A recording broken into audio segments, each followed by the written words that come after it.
Joliba Afternoon News. Au Mali, le syndicat des bouchers est en grève. Nous y reviendrons dans un instant.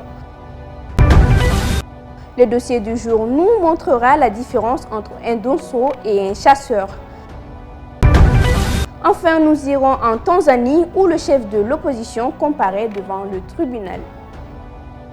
C'est un réel plaisir de vous retrouver sur Joliba TV News. Chers téléspectateurs, bonjour et bienvenue dans ce journal.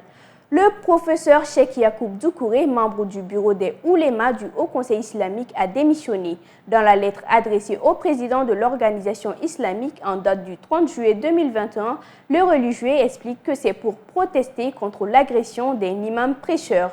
Et face au silence du Haut Conseil islamique sur cette agression, le professeur Doucouré a décidé de claquer la porte. Des observateurs préviennent que cette démission pourrait impacter la stabilité du Haut Conseil islamique. Comme annoncé dans les titres à Bamako, cela fait 4 jours que les bouchers sont en grève pour, disent-ils, le non-respect de la convention avec le gouvernement du Mali. Oumou Makalou et El Hadj Malik Guitei pour le reportage. Des tables vides et pas l'ombre des morceaux de viande. Oui, les bouchers sont encore sur le pied de guerre. Cela fait 3 jours qu'ils observent une grève. Ils dénoncent 5 jours de retard de paiement par rapport à l'accord convenu avec le gouvernement du Mali. Ici, au marché d'Ibida, le constat est bien visible. Selon l'accord, le gouvernement doit verser 45 000 francs par tête de bœuf abattu. On était convenu à un accord avec le gouvernement qui n'a pas abouti. C'est pourquoi nous avons décidé de faire une grève pour qu'ils nous remettent notre argent. Même constat au marché de Lafiabougou où la place réservée aux bouchers est vide. C'est obligé qu'il y ait les tables vides car le gouvernement n'a pas respecté la convention. L'accord était de baisser le prix de viande et de nous remettre 45 000 francs par tête de bœuf abattu. Voilà 4 jours de reçus non payés. Comment pourrons-nous travailler ainsi? Cette grève cause d'énormes difficultés pour la population. Cette grève nous a dépassés, car nous sommes des femmes au foyer et ce n'est pas facile pour nous. Ce qu'on peut dire au gouvernement, c'est de nous regarder, nous les pauvres. On demande au gouvernement de bien vouloir baisser le prix de la viande, car c'est cher. Depuis quelques mois, le Mali fait face à une flambée du prix des denrées de première nécessité. Et cette grève des bouchers risque de compliquer un peu plus la situation. Le professeur Alinou Diallo, ancien président de l'Assemblée nationale, était l'invité de cette semaine de notre émission En toute liberté. Le douanier est revenu sur sa relation avec le président Ibeka et son avis sur la faisabilité des différentes réformes pendant cette période de transition. Aruna Salia Kone pour le décryptage. Le professeur Alinou Diallo est un acteur majeur du mouvement démocratique. Il fut le président de l'Assemblée nationale du Mali de 1992 à 2002. Et président du Parlement de la CEDEAO de 2000 à 2006. Vieux routier de la politique, il appelle les détracteurs des acteurs de l'avènement de la démocratie à plus de bon sens dans leurs analyses. Moi, je crois que ceux qui font le procès du mouvement démocratique, là, nous attendons de voir ce qu'ils vont faire. Parce que c'est très facile de faire le procès de quelqu'un. Et je les invite à beaucoup plus de lucidité, à beaucoup plus d'humilité, pour voir comment ces hommes et ces femmes-là ont travaillé pour qu'il y ait une constitution, celle du 25 février 1992, pour qu'il y ait une charte des partis, un code électoral. Le doyen se reproche tout de même la responsabilité de l'état actuel de la route Sévaré-Gao. La responsabilité, celle que je me reproche le plus aujourd'hui, en tant que régime, la route Sévaré-Gao, là. Quand je vois dans quel état de dégradation elle est, je dis ça, je me le reproche. Le professeur confie qu'il avait conseillé, en son temps, le président Ibrahim Boubacar Keïta de ne pas briguer un second mandat. Et j'avais dit à Ibrahim, ne brigue pas un second mandat. Le premier mandat, contrairement à tout ce qu'on a pu te raconter, dans le meilleur des cas, est mitigé. Ensuite, je ne suis pas ton médecin personnel, mais je suis médecin et j'ai des liens avec les médecins qui te soignent. Ton état nécessite que tu te ménages, cher ami. Et je viens en tant qu'ami, je viens en tant que camarade, je viens en tant qu'aîné. Pour te dire, ne brille pas un second mandat. Tu sortiras par une grande porte. Dans le cas contraire, je ne suis pas sûr que ça se terminera bien. Parlant de la faisabilité des différentes réformes annoncées, le professeur pense que le temps restant de la transition ne le permet pas. Pour réviser la Constitution, réviser la charte des partis, réviser le code électoral, faire un référendum pour adopter la nouvelle Constitution. Je ne vois pas comment il va faire. Médecin de formation, le professeur Ali Diallo n'a pas voulu troquer, pendant sa présidence de l'Assemblée nationale, son écharpe contre la blouse blanche. Quand j'étais président de l'Assemblée nationale, tous les mercredis, je consultais à l'Assemblée et tous les mardis et tous les vendredis, je continuais à diriger les 4 pavillons que m'a laissé le professeur Bernard Duflo. Donc, on ne se fait jamais le deuil de la médecine. Un exemple de dévouement qui doit inspirer la jeune génération pour bâtir le Mali de demain. Un Mali de demain qui dépendra selon lui des enfants du Mali, c'est-à-dire la jeune génération. Attendu hier, le délibéré de la Cour suprême sur le recours du mouvement du 5 juin, Rassemblement des forces patriotiques M5RFP pour la dissolution du Conseil national de transition CNT, a été renvoyé au 2 septembre prochain selon des sources proches de la haute juridiction. A rappelé que le recours avait été déposé auprès de la Cour depuis janvier dernier. Nous allons au Congo à présent pour l'infographie du jour. Le Nyiragongo est un stratovolcan de la vallée du Grand Rift. Situé au Congo, il est localisé dans les montagnes des Virunga, à une vingtaine de kilomètres au nord de la ville de Goma et du lac Kivu et à l'ouest de la frontière du Rwanda.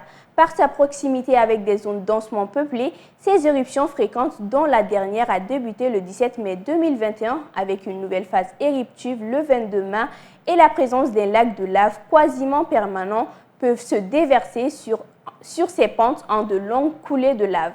Ces éruptions sont considérées comme les plus rapides au monde. Le Nyiragongo est un des volcans les plus actifs et dangereux d'Afrique.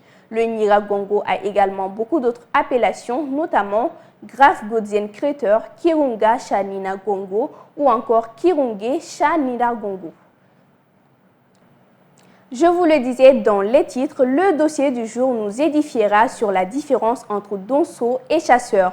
Littéralement, beaucoup de gens pensent que Dosso signifie en français chasseur.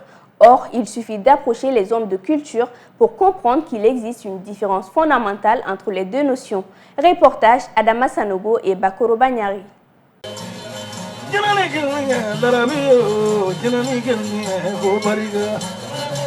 Littéralement, beaucoup de gens pensent que Dosso signifie en français le chasseur. Or, il suffit d'approcher les hommes de culture pour comprendre qu'il y a une différence fondamentale entre les deux notions. Quand on dit Dosso, nous traduisons par chasseur. Alors que quand on dit chasseur, on ne doit pas traduire par Dosso, on doit traduire par Sogofagala. La grande différence se fait au niveau de l'initiation. Un Dosso, c'est d'abord quelqu'un qui est initié. Le Dosso et le chasseur font deux. C'est pourquoi nous ne souhaitons pas qu'on traduise Dosso par chasseur, mais qu'on maintienne le mot Dosso même en langue française. Selon Dr Fode Moussa Sidibé, même au niveau de l'accoutrement, on peut remarquer cette différence de style. Le chasseur, il peut aller en jean, en tenue, je ne sais pas comment. Il peut aller comme il veut, en brousse. Le Dosso, très généralement, il a une tenue caractéristique. Dans cette tenue, il y a la coiffure, bien sûr. Il y a la tunique et il y a le pantalon bouffant. Bon, les chaussures, c'est au choix de chacun. En outre, un chasseur ne peut pas danser la danse dédiée au Dosso. Il faut dire déjà que le Dosso a ses règles, a sa formation, a son appartenance, a sa culture. Personne d'autre, venant d'ailleurs, n'a l'autorisation, on peut le faire par effraction, n'a l'autorisation de danser comme les Dosso. Même si chasseur et dosso ne signifient pas la même chose, ils ont toutefois un dénominateur commun, la chasse.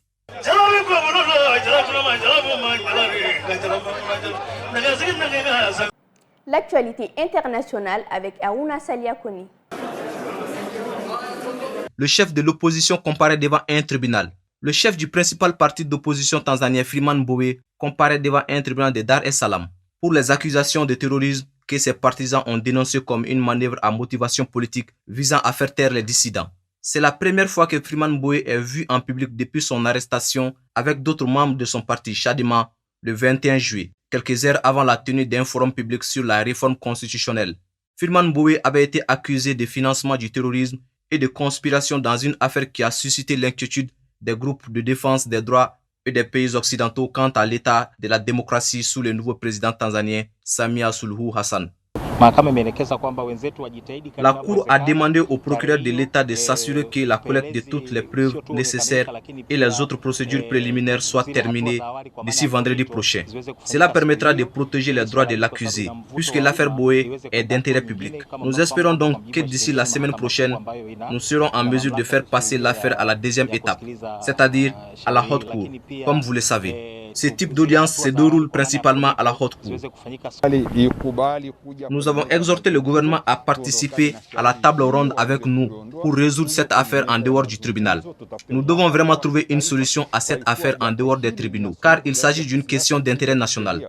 En tant que leader de l'opposition, nous sommes sûrs que cette affaire peut être facilement résolue politiquement, plutôt qu'en utilisant les tribunaux. Un bon règlement en dehors du tribunal vaut mieux qu'un bon jugement au tribunal. Poursuivre cette affaire au tribunal continuera à créer de la colère et de la haine parmi les politiciens et le gouvernement. Nous demandons donc au gouvernement d'organiser une table ronde pour régler cette question dans l'intérêt de notre pays, la Tanzanie. Les migrants africains venus dans l'UE par le Bélarus attendent leur sort en Lituanie. 4000 migrants en provenance du Moyen-Orient et d'Afrique sont entrés par le Bélarus en Lituanie en 2021 contre seulement 81 pour toute l'année 2020. La tension grandit alors que les autorités lituaniennes sont débordées et les migrants se plaignent de leurs conditions de vie dans les camps en attendant de pouvoir faire une demande d'asile. Nous avons entendu aux nouvelles que Loukachenko avait déclaré à la télévision qu'il ne protégerait pas les frontières. Au début, on n'y croyait pas. Et puis on a vu des vidéos des gens qui traversaient la frontière. Quand j'ai vu que c'était ouvert, je me suis dit qu'il fallait que je vienne. Je n'avais plus d'argent pour payer l'université et ils voulaient que je rentre dans mon pays. Fidèles téléspectateurs, ainsi s'achève cette édition. Merci à vous de l'avoir suivi. Merci également à toute l'équipe de la rédaction ainsi qu'à celle de la réalisation. À très bientôt sur Joliba TV News.